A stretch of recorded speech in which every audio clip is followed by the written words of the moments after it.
자, 그래서 오늘은 3부, 남북전쟁 후부터 현대에 이르기까지의 미국 역사에 대해서 알아보도록 하겠습니다. 남북전쟁을 한 후에 어떤 문제가 남아있었냐면은 재건 문제가 있었다. 왜냐하면 남부가 전쟁으로 인해서 피폐해졌기 때문에 남부에는 합법적인 정부가 존재하지 않았다. 그래서 연방군이 거기에 있었다라는 거죠. 흑인들이 갑자기 자유민이 됐어요. 그래서 이게 하나의 사회 문제가 됐다.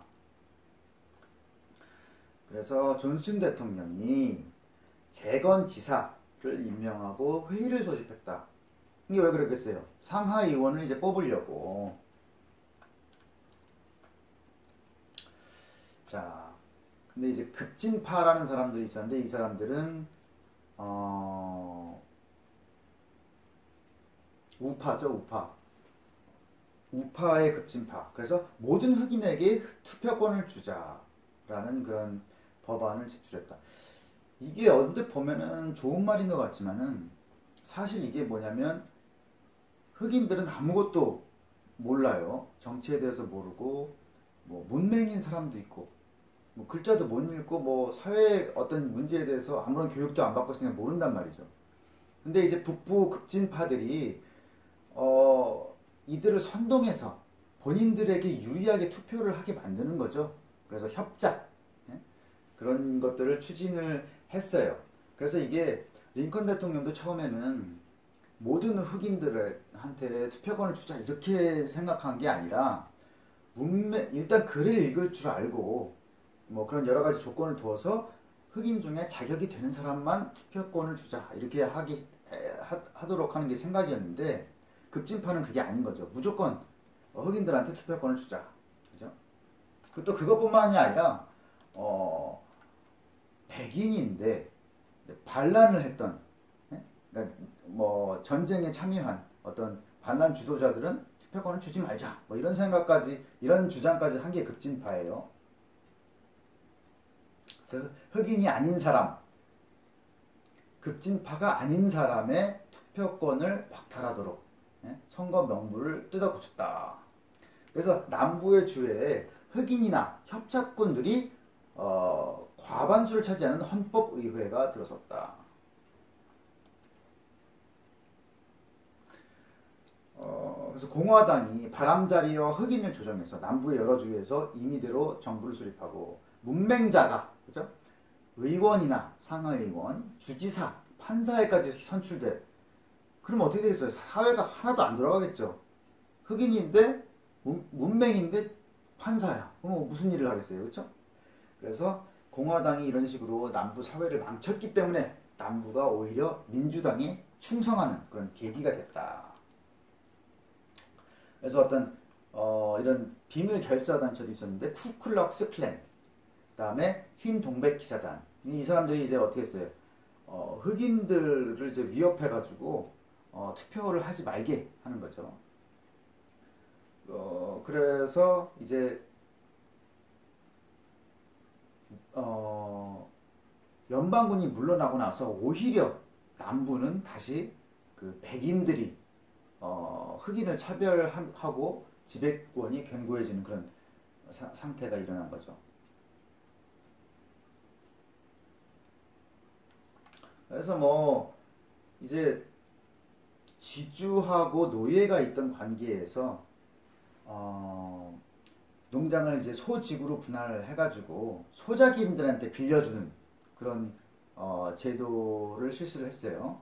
그 대신 이제 지주는 모든 거를 구비를 해줘야 돼요. 집 지어주고 농구와 비료 대주고 종자 대주고 그 대신에 수확의 3분의 1을 차지한다. 그렇죠? 근데 이제 지주들이 대부분 은행에서 자금을 끌어다 썼어요. 그래서 은행들한테 돈을 갚아야 됐기 때문에 채무가 농사를 압박했다. 그래서 빈농 계급으로 몰락한 백인들이 늘어났다. 그래서 poor whites 이런 사람들이 생겼다는 거죠. 사회가 힘들어진 거예요, 남부가. 그죠? 자, 남북전쟁 때 뭐라 그랬어요? 미시시피 강의 운행을 봉쇄했습니다. 그 북군이. 그렇기 때문에 철도가 각광을 받게 됐어요. 그런데 요거를 계기로 코모도어 밴더빌트 이런 사람들이 철도를 통합함으로써 큰 철도 재벌이 된 거죠. 이런 사람들이 생겼다.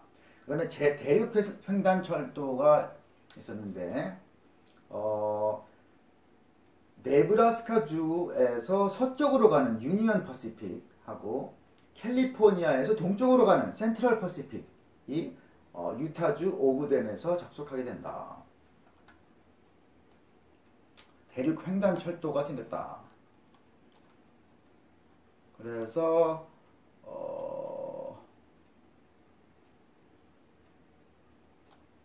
뭐 네브래스카 여기 보이세요? 여기서 이제 가는 유니언 퍼시픽 하고 서부에서 이렇게 오는 센트럴 퍼시픽이 오그덴 주에서 만나게 됐다. 대륙 횡단 철도가 생긴 거죠. 이제 여기에 이제 뭐 중국 사람이라든지 이런 사람들이 많이 가서 노동을 했어요. 근데 이게 뭐가 문제였냐면 정부가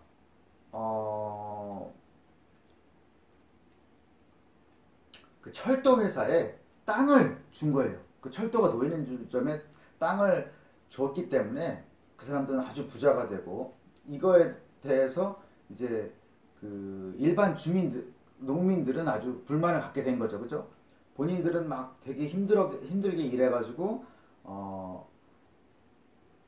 그 농산물을 팔아서 힘들게 농사를 지어야 되는데 이렇게 막 철도 재벌들한테는 공짜로 무상으로 막 그 토지를 나눠주고 해가지고 이게 불만을 사게 됐다.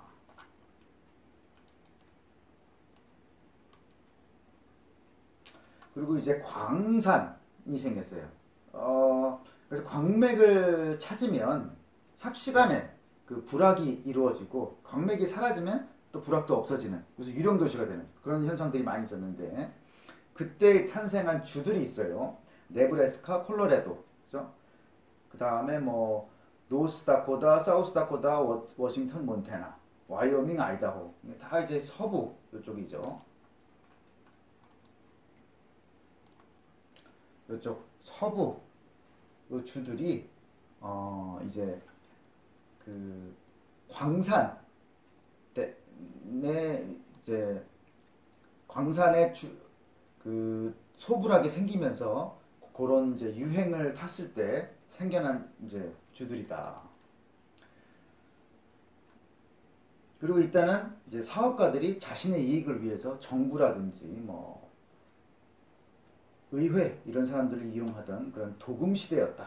도금 시대. 도금이 뭐예요? 금을 입히는 거죠. 그러니까 이제 어떤 부정부패의 시대였다라는 것을 도금 시대라고 이제 불렀어요.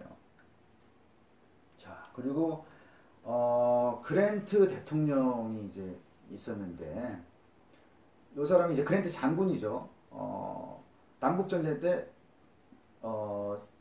승전 장군인데 그 대통령 역할은 잘 못했어요. 그래서 이때 많은 부정부패가 있었고 그랜트의 처남 아벨 코빈이 제이 골드와 제임스 피스크의 유명한 금 투기 사건에 가담한다. 그래서 이제 뭐 이렇게 부정부패가 있었다. 또 크레디트 모빌리에 부정사건이라는 게 있는데 이제 크레디트 모빌리아가 뭐냐면은 노선을 건설하는 소규모 독점 기업이었다. 근데 여기에다가 실제 비용보다 두세 배가 많은 공사 대금을 지급을 했다. 그래서 그 크레디트 모빌리에가 몇몇 특정인한테 800%를 배당했다. 이런 이제 부정 사건들이 있었다. 그랜트 대통령 때. 그리고 경제 위기가 있었는데 이게 왜 그러냐면은 제이쿡 은행이 영국의 제이쿡 은행이 남북 전쟁 때 북군에 융자한 이제 은행이었는데 지부를 정지했어요. 그래서 요 은행이 파산하고 시장이 무너지고 그 다음에 많은 실직자가 생겼다. 자, 또 어떤 게 있었냐면은 공화당들이 러더퍼드 헤이즈를 당선시키려고 민주당 후보 세뮤얼 틸던의 표를 없애버렸다. 어디에서? 루이지애나하고 플로리다에서. 그래서 그런 식으로 해서 선거를 이겼다. 이런 이제 부정부패. 자, 그리고 이제 러더퍼드 헤이즈 대통령이 자기를 지지하면 연방군을 철수시키겠다라고 남부에 약속을 했어요. 왜? 남부의 표를 받으려고, 그죠? 그러니까 연방군이 철수하니까 흑인은 선거권을 상실했고 이제 백인들이 정권을 잡게 됐다. 민주당 조직. 그래서 이제 이때부터 남부는 민주당이 대부분이 되겠어요. 그리고 은광이 발견돼서 은 생산량이 느니까 1대 16의 비율로 은화를 제조할 것을 이제 요구했다. 은을 자기네들이 생산하니까 이게 쓰라 이거죠. 그리고 또 정부에서 은을 많이 사들였다. 자, 그렇게 이제 부정부패가 나니까 개혁가 대통령들이 나타났어요. 그래서 그 공화당이 하도 그렇게 부정부패를 하니까 민주당의 그로버 클리블랜드가 대통령으로 선출이 됐습니다. 그래서 이 사람이 한 건 이제 관료 제도를 개혁한다. 근데 이제 그렇게 해가지고 이제 민주당 당원들을 처음에 이제 관료로 시키려고 했는데 그게 이제 압력을 받아가지고 현재 공화당원들을 유임시키는 그렇게 했지만 시험 성적으로 또 관직을 임명하는 그런 이제 제도를 시행을 했어요. 그런 일을 했었고 또 연금 낭비를 시정했다. 자, 연금 지급에 관한 법령. 그리고 또 뭐가 있었냐면 연금국에서 지급을 거절당한 사람들한테 그 사람들을 위한 개별연금법. 그러니까 어떻게든 연금을 받게 만든 거죠. 그럼 여기 이쪽으로 예산이 많이 새 나갈 거 아니에요. 그래서 이것을 거부권을 행사했다. 그로버 클리블랜드 대통령이. 그리고 이제 요 뒤로 벤저민 해리슨이라는 사람이 대통령이 됐는데 이때 셔먼 반트러스트법을 시행했다. 트러스트라는 것은 한 그 업종, 한 산업 분야의 회사들이 여러 개가 한 회사처럼 이제 작동을 하는 것을 말을 해요. 그래서 이게 독점, 과점을 하게 되는 그런 게 트러스트인데 이것을 못하게 하는 셔먼 반트러스트법이 시행됐다. 그래서 뭐 트러스트 중에 예를 들자면은 철강업계의 큰손 안드류 카네기가 이 사람이 이제 1901년 존 모건 은행가 존 모건한테 사업체를 양도했어요. 그래서 이 사람이 모건이 많은 강철업체를 통합해서 US 스틸이라는 그 트러스트 철강 트러스트를 만들었다라는 거죠. 그래서 이런 식으로 각 산업 분야마다 트러스트들이 생겼는데 이것을 못하게 하는 법을 만든 거죠.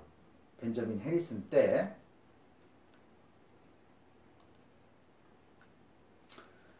자, 그리고 노동조합이 생겼어요. 자,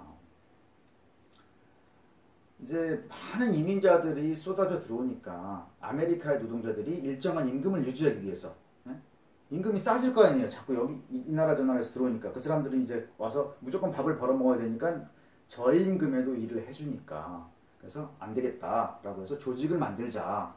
그래서 유명한 것 중에 하나가 세뮤얼 곰퍼스가 1882년 만든 미국 노동총연맹. 그래서 요런 조직이 생겼다. 그 다음에 급진적 또는 혁명적 노동단체가 생겼는데 1905년 세계 독립 노동자 조합이 생겼다.